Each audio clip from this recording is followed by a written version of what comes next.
We have a hunting tradition in Trinidad, and for a number of factors, it's being lost. Let's look at it and let's see if we can deal with it. This is our heritage, this is our tradition. This was an old OWTU Union Hall here. Yeah. Inside the black hunting lane. Inside there? Alright, so we come into the gate to the oil field here in Galeota, Guayaguayare, the fields. And this is the security booth here. Alright. What are you seeing there? Yeah, You see my head, everything? yeah, And it's recording, you see the little red button flashing on the bottom somewhere? yeah.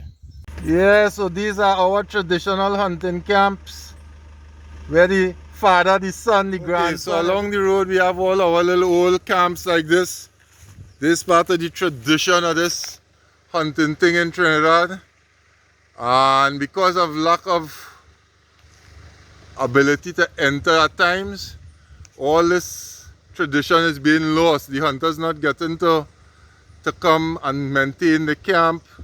Yes, the COVID is affecting it, but also we're not able to maintain a tradition that we can't have the state give heritage state land and then the citizens no longer have access to state land, because what is the state land is really the citizens' land. It's the people out here. Camps that been here for years, generations of culture and tradition, and it being lost because people not getting easy access to come in to something that is state lands that has been maintained by them and enjoyed by the population as a community thing for years. You know? Look at this, look at this. We're going into ruin, into abandoned camps that used to be well kept and beautiful. Come along the road. This is the old Mapipi camp inside here. They say this was the home of Mapipi, but this was one of the favorite hunting camps along the road. In abandon now, a tradition being lost. Right, okay, so this is Skyrise camp. This is me and my camp. I say my camp, but there's a generational thing. This had the time when I come into these camps, I was a young boy, and you had the older heads, the men who had authority, uncle this, uncle that, cousin this. And when you come in the camp, you're learning to do things, man telling you how you're supposed to talk to your wife, how you're supposed to. So this is culture. When we come up here, I remember in the middle age, when I am middle age, and sometimes I come up here with my wife cousin, my wife uncle, because whereas I used to hunt with my dad as a little boy, my dad passed, and my wife family a lot into the hunting and the camping out and thing, the whole nature thing. All of them have been hunters, a lot of family all have licensed firearms, have other hunting equipment, and they're big into that. So when you come with them, you know, they're telling you things about life. They're telling you their stories. At that age, we were the young bulls. And what happened now, as time go, is like they are now the old guys. So whereas we have that respect. I am approaching 60 years old, but those fellas are all 80, 84. So we're a long time when we come in the camp, they're telling us what to do. Now, like in this camp that I take over, when they come in the camp, we have to make sure it's ready for them. Like how we up here today, me and Mukesh up here cleaning. Sometimes Jesse is our young boy. He just in his 20s or early 30s. He climbing tree, cutting tree, whatever it takes to keep the camp neat. He going and cut firewood and bring into the camp and thing. This is my camp. This is under God. Well, this Skyrise camp. We under God. We want to keep up positive. We try to bring any youth, something we bring up here is always to show them the positive, not the wrong. So we have like 3 or 4 levels of hierarchy. So when the old uncles and things come up now, they don't have to do nothing in the camp. They come in and most times they're sitting down, they're relaxing, they're telling us stories about how things used to be. And we, Making a cook. like we will go, right? So Mukesh and I is the age, we hunting, we still hunting. We going out. Some of the younger ones will be making the cook, right? And the old boys relaxing. So like, let us say it have somewhere with a nice little feeding. We who more able will not go there, somewhere right here. You leave that so that the old boys, they come up 4 o'clock in the evening, they go and sit down. By 6 o'clock in the night, they come back and camp. They're not staying out late. And then you have the other generation, like who, let's take Uncle Leo camp over on the other side. Uncle Leo in that camp, he is now 84, as I say. He in that camp for 50 something years. I think his dad used to be, that used to be his dad camp. Now we know it as Uncle Leo camp. But then his nephew now, kind of is now more like the nephew camp. Because Uncle Leo, when he go there, he almost like a guest. He like the guest of honor. Right? So that this teaching us generations, this is a tradition in this country. Yeah. We have to keep it, Mukesh? This is one of the things that keep the youths out of trouble too. Right? They get them involved in nature, in hunting, and preservation of wildlife. That's That's what it is about. It's not just about the hunt. Right? So it's like I was saying, I used to hunt with my wife's cousin in his estate. Where he don't have a camp, he have an estate. That is his property with deed and lease and cocoa and coffee and everything. And we will go up there. We spend 3-4 days up there. We clean up, we cut things, we neaten up. And when we reach back home Sunday night, and his wife asking him, or my wife asking me, well, what all you shoot? You all sure all you going on hunt? Because it's not about just killing things indiscriminately. Yeah, no. I remember one day, I shoot a goatee, and come in the camp, the old uncles there and thing, cooking up, cleaning up. Around 2 o'clock, I grab back up my gun. I say, well, I'm going back and sit down under a tree. And one of the uncles asked me, he said, Russell, what happened? You antisocial or what? I say, no, but it have a feeder. And he said, nah, forget that. This when we just sit down and talk, man. We don't have meat already. Yeah. We don't go and look to shoot nothing else. Leave that. So that is how we learn. Right? And Yeah. that's how a certain respect that society missing. Because there's like, you know, they talk about a man camp or a man den. Yeah. Right? The This man is it. room in the house. This is it. This is our own. Where And we spend man time. man time. And You what know, should I and say? teach the younger fellas, I mean, what it is to really be a man. Exactly. And don't think it's just a masculine thing, because like Mukesh's daughter and his wife will come up on certain days Real hunter. and they will make cook. Yeah. Right? And then like my daughter, whenever she in Trinidad, she will leave. When she come back from France, she come here. And she want to come either whether it's in the garden, in the estate or in the hunting camp. She want to do painting, she want to write her poetry. It's a different sense. She will come and help plant something. Or say, well, I'm coming up and plant something for you, or I'm bringing a planting tree or something. Yeah. So that it's not just a man thing, but it's real man, a lot of the times the men thing, because it have some of us who daughters hunting. Yeah. Right? We have a young female hunter that's bad. So that we don't want to think it's a man thing, but it's a society thing where it's a positive thing, and we getting a little disturbed. Yeah. We need to carry on this tradition. It's a tradition We can't let it end. that has to go on. And we suffer, the tradition suffer for like the last 15 years. We had either 15, 20 years, we either had no police commissioner or acting police commissioner. And it used to have all kind of stories. I'm not saying anything about how you could get and who not getting hunting rifles and shotguns. And thank God, well, we have a change in the commissioner, and the new commissioner seems to be more understanding, because I know of law-abiding citizens who went and get it self-tied. They apply, they have no reason to be refused a hunting firearm, and they never get it because they wasn't willing to do certain things to get it.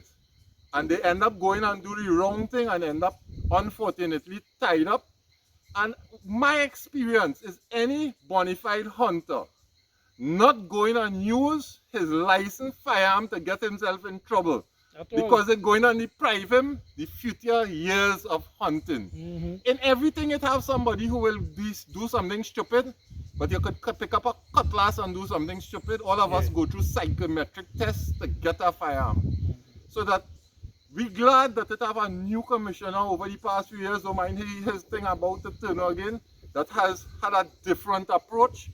And we're now seeing some hunters getting licensed firearms again. Because a lot of the camps that I show you out there on the way in is as simple things that the old men who have the firearms, they either get too old and give up their firearm, or they die, and that dead, and it have nobody could come in here to come in the tradition again. I love this thing. When I not in the sea fishing, I in the bush hunting. So let me use fishing as an example. Because whereas when you're hunting, you're silent and it's a more kind of thing. When you're fishing, is the sea, is noise, people taking pictures. So you'll get an idea of, look at the different ages of the people. Look at the different racial backgrounds. It's uncle, father, friend, boy from on the beach. Everybody get together to enjoy the sport. Whether it's fishing or hunting, is the same kind of mix we use. Is the whole way of life. What about when we just come and we up on the hill and making videos with animals coming to feed? Well, that's what I'm going to say. On the we season, don't want to shoot them. We like to keep them. In the season, I have outer hunting season, I have cameras, trail cameras, that we put under feed trees and we look at things. And I have found out, and I was able to share with the Ministry of Agriculture, Forestry Division, certain things and traits in animals, or even certain places they say don't have certain animals. I was able to get video footage of it. Right? We found out traits of animals that amazing. Because I remember hunting in Cora, and the owner of the estate showed me, well, you could sit down there under this crapo tree. Crapo is a nut like a Brazil nut that the agouti will break and eat. He said, but that one over there, don't ever sit down under that. That is a bitter crapo. He said, no animal not eating that one. But if you watch here, you'll see cuttings. He never sat down under that tree. I just tell myself, look, put a camera under that tree and see what happened. And he was amazed to see that every day, agouti was coming to that tree. The agouti don't eat the bitter nut, he correct. But the agouti used to dig a hole, bury the nut, and when the nut shoot up as a sapling, the agouti was coming back and eat it. And things like that is what we do to find out about the animals. The same way we hunt is the same way we preserve, the same way we don't want nobody abuse the thing. Forest, or as the Prime Minister said, don't jackass the thing. Because we want this to be a respected sport, and we want to keep the respect in the sport. And we want that the tradition, a keyword I keep using, keyword we're using, is we want to preserve the tradition of the hunting and the hunting camp. And I am appalled to see that 70% of the camps in this area is going into what they call up here abandon, which is abandonment. Dilapidated. Right? And it's because part of it is with the new takeover from PETROTRIN. PETROTRIN, as far as I know, respected the hunters' tradition of being in here. They've been in here before there was a security gate out front. Some of these camps are numbered, like I'm going back to Uncle Leo camp. Uncle Leo camp is Camp K, main field. And back in the day, I think it's PETROTRIN or whoever was the branch of the oil thing at the time had put the number on it. He didn't put it. And they knew that camp as Camp K. Other camps just known by the name. Right? As I get older, and the older heads that used to come up here no longer come in, we dropping meat for them now. That's how old they get. And it come to me, everybody know me as Sky, they know here as Sky Rise under God. This is how we doing it. We trying to preserve this. We love the way of life, we love the camping, you know. So that is how we go in from here. Yeah, so this is how it's cleaning up. We suffering from COVID there. COVID has left us not able to enter the compound for quite a while. So all this is normally clean. I haven't been able to find the old footage. Unfortunately, look, we have a pop-up tree there. And we have breadfruit. Let's see if I can zoom in on the breadfruit there. We have breadfruit trees. We have things planted. We keep here nice. This is where we get away to be with nature. This has been part of our tradition. And I keep using the word tradition. Yeah, talk to me. And flies taken away. Yeah, for that. And there's biters. Yeah, there's biters. Right. Yeah, we have trees that we plant. If you look there, you can see coconut trees. In the back there, you see some tall planting plants. And we have other plants we plant around that we try to maintain it.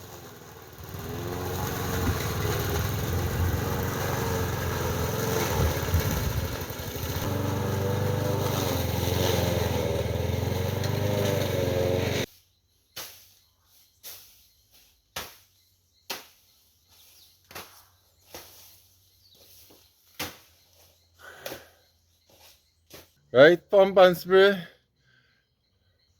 How it going there, Mark? Cool. We're trying to destroy these bushes. Yeah, so we have the camp ready for hunting season. Well, we will get there. Alright, what do you think about the level of security and thing for us to get in here, boy?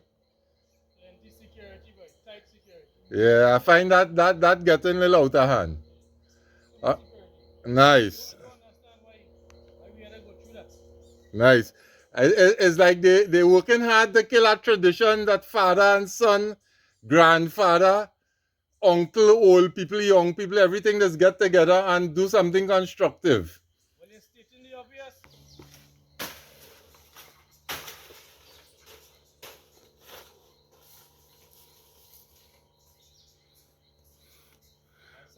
Some jeb coming behind you there.